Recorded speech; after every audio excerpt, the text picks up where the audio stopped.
As Tanjiro plummeted through the air, he felt a sudden grip around his waist.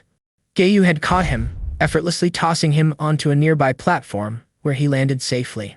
But their moment of respite was short-lived. A horde of demons surged toward them, their grotesque forms twisting in the shadows. Without hesitation, Tanjiro unleashed the water-breathing sixth form, Whirlpool, while Geiyu followed suit with the third form, Flowing Dance. In a flurry of graceful movements, they dispatched the demons, their blades slicing through the air with deadly precision. Internally, Tanjiro marveled at Geiyu's prowess. It was as if his partner could predict his every move, anticipating the forms he would employ with uncanny accuracy. Despite the chaos around them, Geiyu remained unnervingly calm, a steady presence amidst the storm. Together, they pressed deeper into the castle, determined to confront the darkness that lurked within. Meanwhile, Obernow burst onto the scene, rescuing Mitsuri from a swarm of demons with the serpent-breathing fifth form, Slithering Serpent.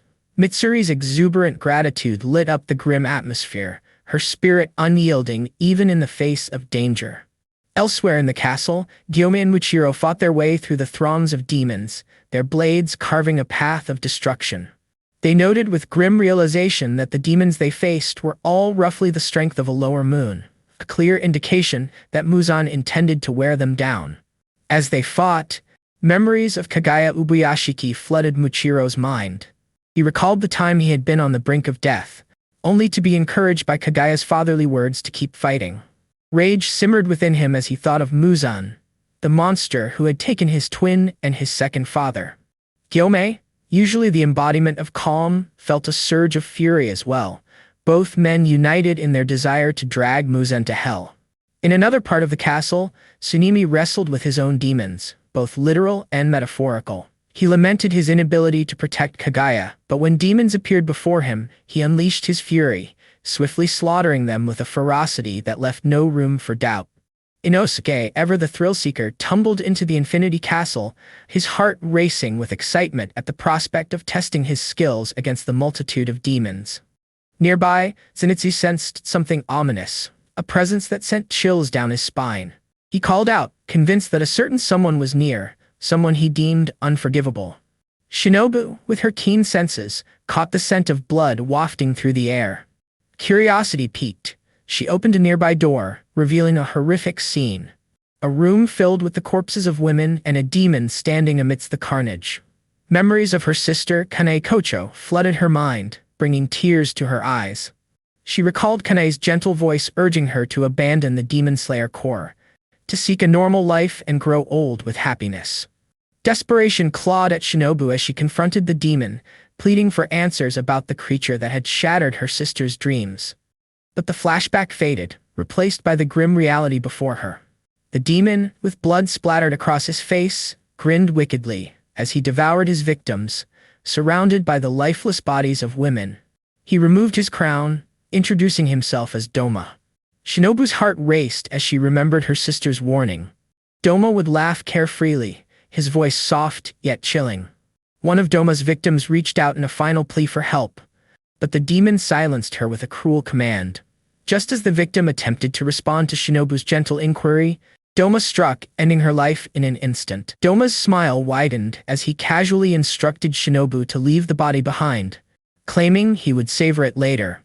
The sight of the lifeless girl stirred painful memories within Shinobu, echoing her sister's warnings about the demon's cruel nature. Doma, with an unsettling calmness, introduced himself as the leader of the Eternal Paradise Faith, asserting that it was his duty to find happiness for himself and his followers. Shinobu's disgust bubbled to the surface as she retorted, "That girl you killed was in agony, begging for help." Doma merely shrugged, his expression unfazed. "I saved her," he replied, his voice dripping with false compassion. "She no longer feels pain, suffering, or fear." He continued, his tone almost philosophical. "Everyone fears death, which is why I consume my followers. I grant them eternal life with me." He spoke of taking their hopes, blood, and flesh to heart, leading them to a higher salvation. Fury ignited within Shinobu as she spat back. "You can't possibly be sane. Are you all right in the head? You make me want to vomit." Doma's surprise was palpable. He noted her harshness for a first meeting. A flicker of pity crossed his face as he suggested, "Perhaps I should listen to what you have to say about your troubles." Shinobu's grip tightened around her Haori, her voice low and fierce. You killed my sister. Do you have no memory of Kanekocho? Doma's expression shifted as he recalled the girl who wielded flower breathing, a hint of regret in his voice. I wish I could have tasted her before sunrise, he lamented. But before he could continue, Shinobu struck, her insect-breathing dance of the beasting true flutter aimed directly at his eye. Doma complimented her speed, admitting he couldn't block the attack in time. In retaliation, he unleashed his demon art, Frozen Lotus. Shinobu backflipped to evade, but the icy powder he scattered caught in her lungs, making her cough. You're fast, Doma acknowledged, but stabbing won't kill a demon. A clean slice to the neck is the way to go. Shinobu shot back. If a stab wound doesn't do the trick, poison will. As the wisteria poison coursed through him, Doma staggered, blood spilling from his mouth. This poison is stronger than what you used on the mountain, he gasped, recalling Muzan's warning about her adaptability. Yet, to Shinobu's shock, Doma began to laugh, breaking down the poison with an unsettling glee. I'm sorry, but you've wasted your effort. This is fascinating, he exclaimed, his eyes gleaming with twisted excitement. He noted the distinctive sound her katana made when she sheathed it, then, pondering if that was how she altered the poison's concentration. With a childlike joy, he clapped his hands together. This is so much fun. I wonder if your next poison will work. Will you try it out for me? Shinobu's mind raced, already anticipating his ability to counter her poisons. Doma's past unfolded in her thoughts. Born with rainbow-colored eyes and white hair, he was deemed special, a child connected to the divine. His parents, in their misguided belief, had established the Eternal Paradise cult, with Doma at its helm. Bookmark. Worshippers flocked to him, seeking guidance for their troubles, but Doma felt no empathy. He found it absurd that adults sought wisdom from a child. When they begged him to lead them to paradise, he wept, realizing that the concept of gods and Buddhas was nothing more than a fairy tale. Confused by their refusal to accept the inevitability of death, he believed it was his duty to make them happy. As he spoke, Doma noticed a fifth slash on his hand, the remnants of Shinobu's poison. With a flick of his wrist, he healed himself, glancing at her with a mix of curiosity and concern. Are you all right? He asked, his tone deceptively gentle. As Shinobu's breath grew ragged, the true strength of the upper-ranked demon became painfully clear. Doma's resistance to her poisons was formidable, and she realized with dread that her lungs were likely damaged from the impact of his blood demon technique. The fog of his frozen blood was hazardous, and she needed a new strategy. Determined, she resolved to unleash a flurry of strikes, hoping to poison him once more with her insect-breathing, Dance of the Dragonfly, Compound Eye Hexagon. With a burst of speed, she lunged forward, stabbing Doma multiple times. He chuckled, acknowledging her prowess. You might be the fastest of the Hashira, he mused, but as she retreated, Shinobu felt the warmth of her own blood pouring from her wounds. She had been hit in return. Doma taunted her, his voice dripping with mockery. You could have easily decapitated me with that speed, yet here you are, struggling because of your small frame. As blood dripped onto her hands, Shinobu was struck by a wave of self-doubt.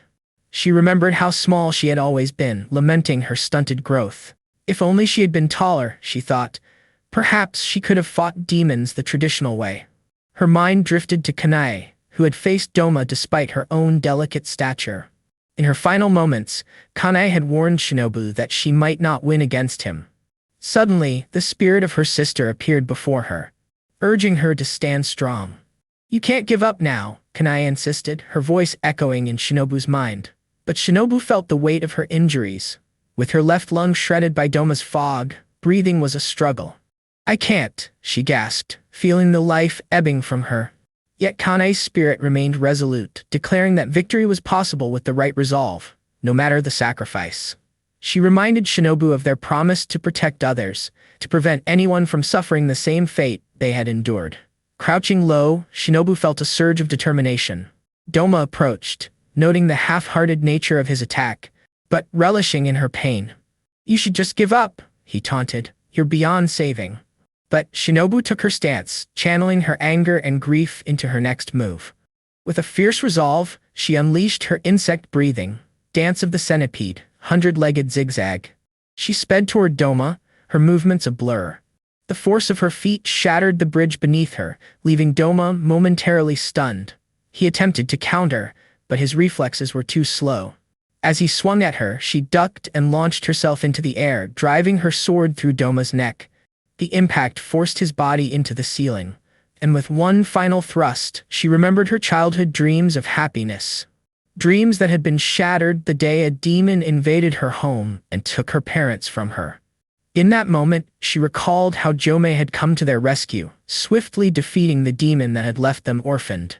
Her happiness had been forever altered, and she had vowed to prevent others from experiencing the same pain. She and Kane had promised to become demon slayers, believing that even their small strength could save lives. Stopping one demon could save tens, and defeating an upper rank could save hundreds. As memories flooded her mind, of Tanjiro's question about her anger, of her parents' deaths, of Kanai's sacrifice, Shinobu felt a fire ignite within her. She thought of Aoi, Sumi, Keo, and Naho, all victims of the demons that plagued their world. Most of all, she was incensed by her inability to harm Doma, her sword slipping from his neck as she fell. But Doma was quick. Using his ice, he caught her, pulling Shinobu into a chilling embrace. "Congratulations on making it this far," he mocked, his voice laced with condescension. "But you're weak, far less talented than your sister." His words stung, igniting a fury within her. Doma continued, "It's foolish to think you could kill me against all odds. This is what makes humans so fleeting."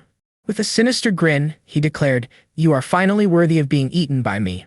Doma leaned closer to Shinobu, a sinister smile playing on his lips. "What are your final words?" he asked, relishing the moment. With a fierce glare, Shinobu spat back, "Go to hell." At that moment, Kane burst through the door of the cult room, her eyes widening in horror as she saw Doma clutching Shinobu near the ceiling. Time seemed to freeze as she watched the demon break Shinobu's body in his arms, the sound of her sword clattering to the ground echoing in the room. Desperation surged within Kane as she leaped upward, channeling her flower-breathing, fourth form, Crimson Hana Goromo. But Doma evaded her attack, landing gracefully on the floor. "I advise you not to attack me while I'm absorbing someone," he taunted, his voice dripping with malice. Kanai's rage boiled over, but Doma merely smirked, recalling that Shinobu's time with him was limited due to his abilities. "Tonight might be quite delightful," he mused, licking Shinobu's hairpin as if savoring the moment. Meanwhile, Zenitsu approached a nearby room, calling out for the being inside. A voice responded, mocking him for addressing a senior improperly. Kaigaku emerged, taunting Zenitsu for being as dainty and cowardly as ever. But Zenitsu stood his ground, retorting, "As a demon, you're no longer my senior." Elsewhere in the castle, Tanjiro and Geiyu pressed on, nearly falling through an open floor. Tanjiro remarked on the castle's treacherous design, wondering how long Tamayo could withstand Muzan's onslaught. Just then, the Akatsuki Crow announced the grim news. Shinobu Kocho had encountered and been killed by upper rank 2. Tanjiro's heart sank, tears threatening to spill as Geiyu noticed a piece of paper tied around the crow's neck. In the new Demon Slayer headquarters, Karaya Ubuyashiki, the only remaining male heir at just 8 years old, had taken on the mantle of leadership. Supported by his sisters, Kunai and Kanata, he focused on the mission, suppressing his grief over the loss of their parents and 2 elder sisters. Their father had raised them with strict discipline, pushing them to mature quickly. Their elder sisters, Hinaka and Nichika, had never left their parents' side, while their mother had been both kind and firm. The 3 siblings each held one of Yushiro's talismans, which helped them navigate the labyrinthine Infinity Castle. Karaya noticed the lack of information and suggested they instruct the crows to spread their eyes as far as possible. Kunai decided that Muzan hadn't moved from his position and urged Karaya to guide them north to confront him. She mentioned that the only demon slayers currently facing upper moon demons were Kane and Zenitsu. In another part of the castle, Zenitsu faced off against the new upper rank 6, Kaigaku. The demon mocked him, scoffing at his perceived weakness and status as a Hashira, belittling him for only mastering one form. Zenitsu, however, shot back, pointing out how happy Kaigaku seemed as the lowest of the upper ranks, leaving the demon momentarily stunned. "How could you turn into a demon?" Zenitsu demanded, his voice rising with anger. "Jigoro committed seppuku because of you." Kaigaku shrugged off the accusation, unapologetic. "Should I be sad? I don't care. he declared, a cruel smile on his face. "I'll always stick with those who value me." Jigoro's death was just a part of life. Zenitsu's fury ignited. "You're glad he died a painful death? All your efforts to please him never led to you being named his successor." Kaigaku scoffed, dismissing Zenitsu's words. "If you think you're worthy of being his successor, you're delusional. You're just a weakling, and I'm not like you." With a flash of anger, Kaigaku unleashed his thunder-breathing fourth form, Distant Thunder, sending a bolt of lightning hurtling towards Zenitsu. However, Zenitsu had already evaded Kaigaku's attack, swiftly slashing the demon's neck. "Too slow," he mocked, a newfound confidence radiating from him.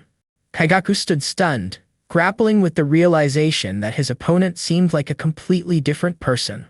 Memories of his encounter with upper rank 1, Kokushibo, flooded Kaigaku's mind. He recalled the moment he had knelt before the overwhelming power of the demon, surrendering in fear. It's not shameful to kneel before a powerful foe, he thought, believing that as long as he was alive, he could still scrape by, even if it meant drinking dirty water or stealing to survive. In a flashback, Kokushibo had offered him a portion of Muzan's blood, promising that if he accepted, he could rise among the upper ranks. "It takes time to become a powerful demon, as strong as a skilled swordsman," Kokushibo had advised, giving Kaigaku a large amount of blood. "Be thankful for this gift, but spill a drop, and I will behead you." At that moment, Kaigaku had been terrified, but now, facing Zenitsu, his fear had vanished. "No matter how powerful you are, you can't beat an upper rank," Kaigaku declared, his voice dripping with arrogance. "Everyone has to die eventually, including Jigoro and you." With that, he unleashed his thunder-breathing, second form, Rice Spirit, launching 5 simultaneous attacks at Zenitsu. Zenitsu quickly deduced that Kaigaku must have consumed numerous lives to gain such power. "Do you even know right from wrong?" he challenged. Kaigaku sneered. "Those who accept me are right, those who don't are wrong." He followed up with thunder-breathing, third form, Thunder Swarm, and then unleashed the fifth form, Heat Lightning, striking Zenitsu and igniting his skin. "How do you like my newfound, demon-enhanced forms?" Kaigaku taunted, his confidence swelling as he unleashed the sixth form, Rumble and Flash, delivering a flurry of slashes that sent Zenitsu crashing to the ground. As Zenitsu fell, memories of their training days flooded back. He remembered how he had only managed to master the first form of thunder-breathing, while Kaigaku had excelled at all the others. Deep down, Zenitsu had known that Kaigaku would never become a Hashira. One day, after Zenitsu had struck a senior demon slayer, Kaigaku had reprimanded him, mocking his actions. Zenitsu had sensed Kaigaku's deep-seated hatred for him, and he couldn't deny his own feelings of animosity. Yet, despite their rivalry, he respected Kaigaku's work ethic and drive. He had always viewed Kaigaku's feelings as a box of happiness in his heart, one he had to keep closed to feel satisfied. Apologizing to Jigoro and Kaigaku, Zenitsu landed against the wall, halting his fall. Confused, Kaigaku watched as Zenitsu gathered his strength. With a surge of determination, Zenitsu unleashed his thunder-breathing seventh form, Hanokazuchi no Kami, propelling himself upward and decapitating Kaigaku in a single, fluid motion. As the upper-ranked demon fell, rage consumed him. "I never saw that coming," he cursed, blaming his former master for teaching Zenitsu something he had never known. "Jigoro was never like that," Zenitsu replied, his voice steady. "He created this form for the day we would fight together." With Kaigaku's head rolling away, both he and Zenitsu plummeted through the Infinity Castle, their fates intertwined. Zenitsu fell unconscious, while the disintegrating Kaigaku seethed with fury at his defeat. He comforted himself with the thought that Zenitsu would die alongside him when they hit the ground. But just as they were about to meet their end, Yushiro swooped in to save Zenitsu, coldly reminding Kaigaku that, without friends, he would end up with nothing. "Dying alone is pathetic," he remarked, his voice laced with disdain. Zenitsu awoke in a surreal landscape filled with red spider lilies, spotting his master Jigoro across a river that separated them. Overwhelmed with emotion, he broke down, tears streaming down his face as he expressed his remorse and regret for not being able to save Kaigaku and for failing to become a Hashira before his death. As he struggled against the grasp of the lilies, he realized Jigoro had yet to speak. Finally, Jigoro called out his name, and with tearful eyes he proclaimed, "You are my pride and joy." In reality, Zenitsu was being pulled up by Yushiro, who was flanked by Murata and another demon slayer. Murata recognized Zenitsu and called out, hoping for his survival, but Yushiro snapped at him to be quiet. He can't be treated like this, Murata protested, his voice rising in frustration. As a demon, Yushiro ignored the protests of the others as he carefully patched up Zenitsu's eyes. Murata shouted at him, panic rising in his voice. The blood from Zenitsu's wounds keeps flowing. Yushiro turned to Zenitsu, his expression serious. You were lucky Kaigaku was inexperienced with his demon powers. If you had fought him a year later, you would have been dead for sure. Murata, unable to contain his frustration, yelled, Stop being so negative, you're just attracting more demons. Despite his frustration, Yushiro had been brought along by Tamayo to assist the demon slayers. He wore the uniform, but no one recognized him. The other members sensed something was off, but the fact that he was a demon created by Tamayo remained a secret. Meanwhile, Tanjiro and Geiyu raced through the castle, determination etched on their faces. We will win, Tanjiro assured Geiyu, his voice steady. But suddenly, a powerful tremor shook the ground beneath them, sending waves of worry through the two water breathers. Tanjiro wondered aloud if it was the result of a fierce battle or a death knell. The tremor intensified, and Geiyu urged Tanjiro to stay back. The source of the disturbance burst through the ceiling, revealing Akaza, who greeted the demon slayers with a mocking grin. Long time no see. I'm surprised a weakling like you is still alive, Tanjiro Kamado, he taunted. Elsewhere, Tamayo found herself ensnared in a flesh cocoon crafted by Muzan, slowly being absorbed. Desperation filled her voice as she pleaded for help, her mind racing as she attempted to map out the floor of the Infinity Castle. Kunai, sitting nearby, began to envision the recently deceased members of her family. Overwhelmed by emotion, tears welled in her eyes, but her brother Karaya reassured her. Stay strong, we need to win this battle. After a brief moment of hesitation, she composed herself and returned to her task of mapping the floor plan. Outside the room, former Hashira Tengen and Shinjiro stood guard, engaged in conversation. They marveled at how mature and wise Karaya had become, despite losing his father at such a young age. Shinjiro reflected on the youth risking their lives, admitting that he had decided to follow his late son, Kyogiro, putting his own life on the line to protect them. Meanwhile, Sakanji tended to an illness, revealing that he had given Nezuko a medication that could revert her back to human form. When questioned about its effectiveness, he acknowledged the stakes. If Nezuko returned to humanity, it would shatter Muzan's plans to conquer the sun, making her the only demon in history to survive sunlight. Sakanji trembled at the thought of the conflict ending that night, wishing to witness it unfold. He reminisced about the day he first met Tanjiro, feeling that the beginning of the end had finally arrived. Quietly, he began to root for Tanjiro and Nezuko, begging them not to lose. Back in the castle, Tanjiro engaged Akaza in a fierce battle. The demon lunged forward, launching a forceful attack. Tanjiro narrowly escaped the blow, using Hanakami Kagura wheel to whip over Akaza, positioning himself behind the demon. With a surge of determination, Tanjiro sliced off Akaza's arm, a moment of triumph that was quickly overshadowed as Akaza regenerated his limb with alarming speed.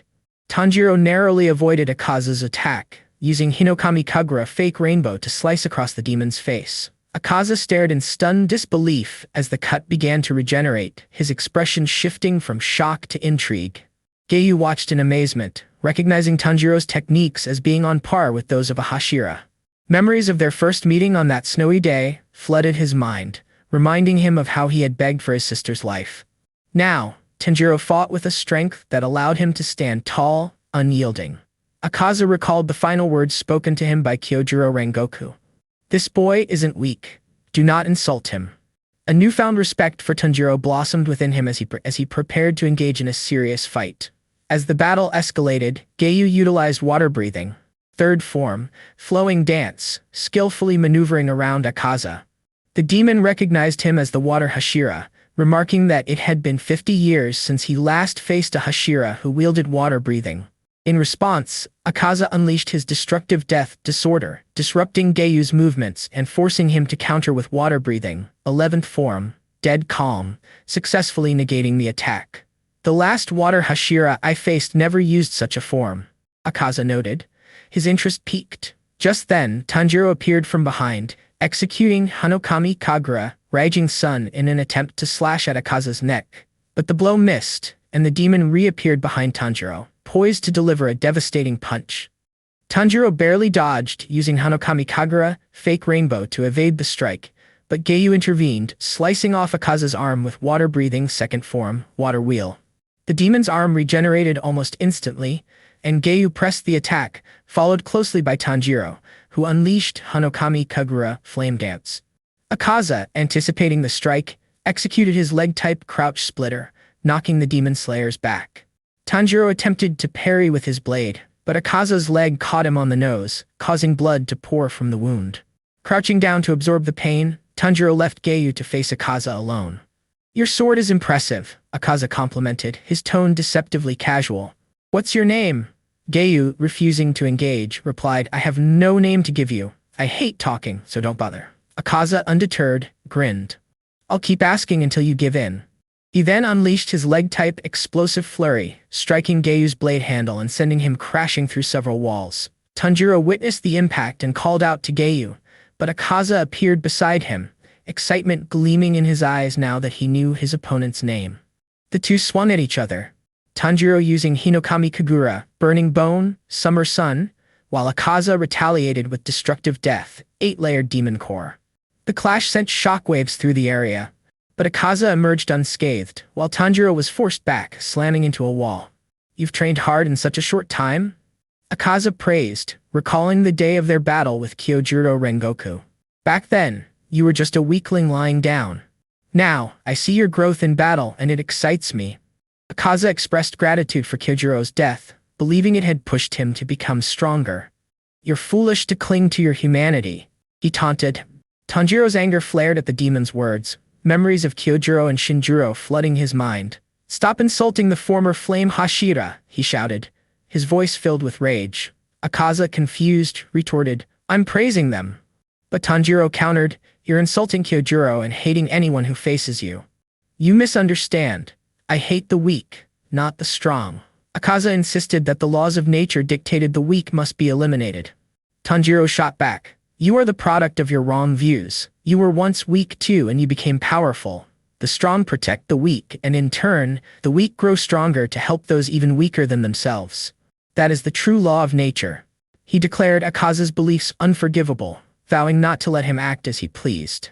As they faced off, Akaza felt an unpleasant sensation rising within him, unsure why Tanjiro's words and presence angered him. At that moment, someone grabbed Akaza's shoulder, affirming Tanjiro's words. "Everyone starts off weak. We all need help from those around us. You should only compare your progress to your own, not to others. The only thing that matters is becoming stronger than you were yesterday." The man's words struck a chord, but Akaza, enraged, attempted to punch behind him, only to hit nothing. Bewildered, Tanjiro watched as Akaza muttered, "You really are extremely unpleasant." With a fierce determination, Akaza unleashed Destructive Death, crushing type 10,000 leaves, causing the ground to rupture beneath them. Tanjiro barely dodged Akaza's latest attack, stunned by the demon's newfound speed. Before he could regain his composure, Akaza engaged him from below, unleashing Destructive Death, leg type, Flying Planet, 1,000 Wheels. The force of the attack sent Tanjiro reeling, and he vomited as the impact rattled his insides. As he struggled to catch his breath, Tanjiro pondered how Akaza managed to target his vital areas with such precision. It was as if the demon's strikes were drawn to him, a thought that brought him back to the moment Akaza had deployed his technique deployment compass needle. Just as he began to piece it together, Tanjiro dodged to the side, narrowly escaping an oncoming kick. Determined, he activated Hinokami Kagura, Solar Heat Haze, aiming to slice through Akaza's neck. He managed to cut halfway, but the demon healed the wound almost instantly. Intrigued, Akaza asked, "How did the tip appear hazy before hitting me?" Elsewhere, Shinjuro prayed fervently for his late brother Kyojuro, knowing that a significant part of the battle was now underway. He pleaded for Kyojuro to protect Tanjiro, recalling the letter he had written to Tanjiro about the conversation between the sun-breathing swordsman and the flame Hashira. Shinjuro remembered how Kyojuro had been the first breathing user to engage Muzan in battle, and he hoped that Tanjiro would survive this encounter. Nearby, the Akatsuki crow perched with Shinjuro's letter, watching the battle unfold, ensuring that Tanjiro would survive long enough to read it. Back in the fight, Tanjiro attempted to use Hanokami Kagura, Fire Wheel, but Akaza caught the blade in his hands, startling Tanjiro as he prepared to break it. In a moment of desperation, Tanjiro headbutted the demon, but it had no effect. He tried to kick Akaza, but the demon's grip remained firm. Suddenly, Akaza's hands were sliced off, freeing Tanjiro and his sword. Gayu returned to the fray, visibly angered by the searing pain in his back. "Thanks for blasting me through several walls," he said sarcastically, glaring at Akaza. As Gayu and Akaza faced off, Gayu reflected on his reasons for fighting. "I don't enjoy battles," he admitted. "I fight because I must." He had never faced an opponent who overwhelmed him so completely in their first clash. Gayu recognized that Akaza's senses were finely tuned, and he felt his own senses sharpening in response. Tanjiro watched as Gayu unlocked his Demon Slayer mark, rushing toward Akaza with renewed vigor. He swung his blade at the demon's neck, but Akaza attempted to punch him, forcing Gayu to duck and swing again. The demon bent back to evade the strike, realizing that Gayu's newfound speed was formidable. Gayu unleashed Water Breathing, fourth form, Striking Tide, slicing through Akaza's forearm. However, Akaza retaliated, striking the side of Gayu's head. Tanjiro observed the battle, noting how evenly matched Gayu and Akaza had become. The two were now virtually as fast as each other, but Tanjiro knew that in a battle of stamina, humans would ultimately lose. As the fight raged on, Tanjiro tried to understand how Akaza's attacks were so accurate and how he could predict movements even before they happened. He recalled Akaza mentioning battle spirit during his fight with Kyojiro and attempted to define it. Memories of a conversation with Inosuke surfaced, where Inosuke had described battle spirit as a stinging sensation that warned him when an enemy was aiming for him. Curious, Tanjiro asked Inosuke to demonstrate. Inosuke focused intently, accurately predicting that Tanjiro would aim for his right shoulder. Tanjiro was amazed, realizing that when someone looked at him with a murderous gaze, it became easier to anticipate their attacks. Inosuke explained that his whole body would sting when a truly lethal attack was coming, a warning that heightened his awareness in battle. Tanjiro felt a surge of frustration as he realized that he struggled to notice someone looking at him without the intent to kill. Memories flooded back of the old lady at the Wisteria house, who had appeared behind him without him sensing her presence. He reasoned that if he could battle a demon without revealing any intent to kill, it would be easier to defeat them. Yet, he also believed it was impossible to kill a demon without showing some kind of intent. As he reflected on this childish conversation, Tanjiro noted interesting points that he could apply to his current battle against Akaza. He suspected that the Upper Moon Demon sensed something in his opponents, giving him an edge in combat. But Tanjiro couldn't quite figure out what that was. Determined to interfere with Akaza's destructive death, Compass Needle, Tanjiro saw an opening after Gayu's blow and attempted to use his Hinokami Kagura, Flame Dance, on the demon's exposed neck. However, Akaza caught the blade effortlessly, shocking Tanjiro. The demon mocked him for his open flank, using his other hand to strike Tanjiro's stomach. The blow only cut him slightly, but it was enough to make Tanjiro realize the gravity of the situation.